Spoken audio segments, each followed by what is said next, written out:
Have you ever noticed?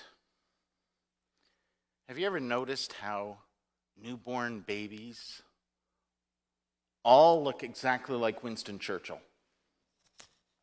Graham, show us a picture of Winston Churchill. Come on, right? Or Buddha. Here's a picture of Buddha.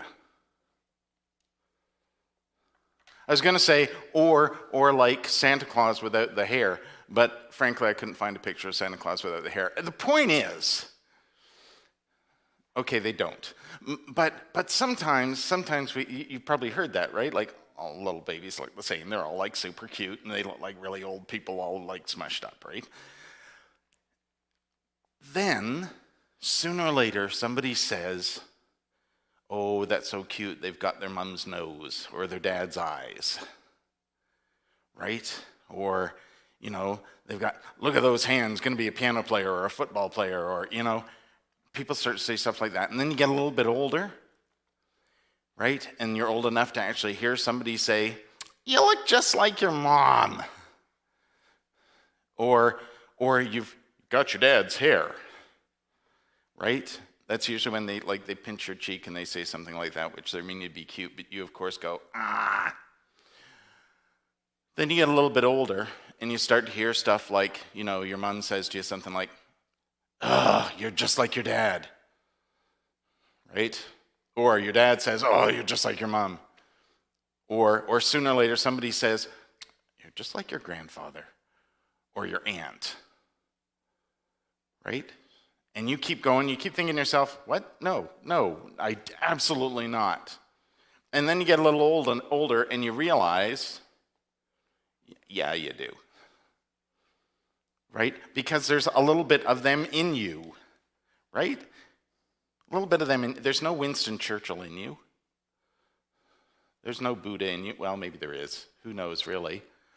The point is, as we grow, we hear people say things like, you do this just like your mom, or you do this just like your dad, or you had an aunt that used to do that. And it could be anything and everything from a skill you have to your temperament, right? The way you behave, you get annoyed or don't, those things. And that makes perfect sense to us because, hey, there's a little bit of that person in us, right? We're connected to them somehow.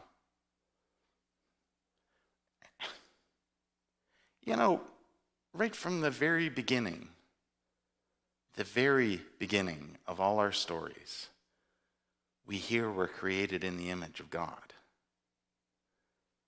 And yet, suggest to somebody that there's a little bit of God in them, and you get one of two responses. One response is, are you saying I'm acting like God? Or you get, no, that's, no, I'm just, But there is. God is in all of us. It's sometimes so hard to realize that, to see that. But you can't tell a story about how, in the beginning, God created us from God, but also from the earth, right? That's a story. Adam and Eve are created from the earth that has already been created by God's Spirit, and not acknowledge that not only is there a little bit of the earth in us, there's a little bit of God too. It's together. That's something that makes us special and unique. We are who we are. We're our own person, absolutely. And in fact, in some ways, being more of who we are is to be more of the image of God and the earth in us. Right? See, that's a really important thing to remember. Wherever we go, whatever we do, that there's a little bit of God in us, a little bit of the Spirit in us already, and in all of us, and in all creation. Even the things we make, we pass on a little bit of the Spirit to it.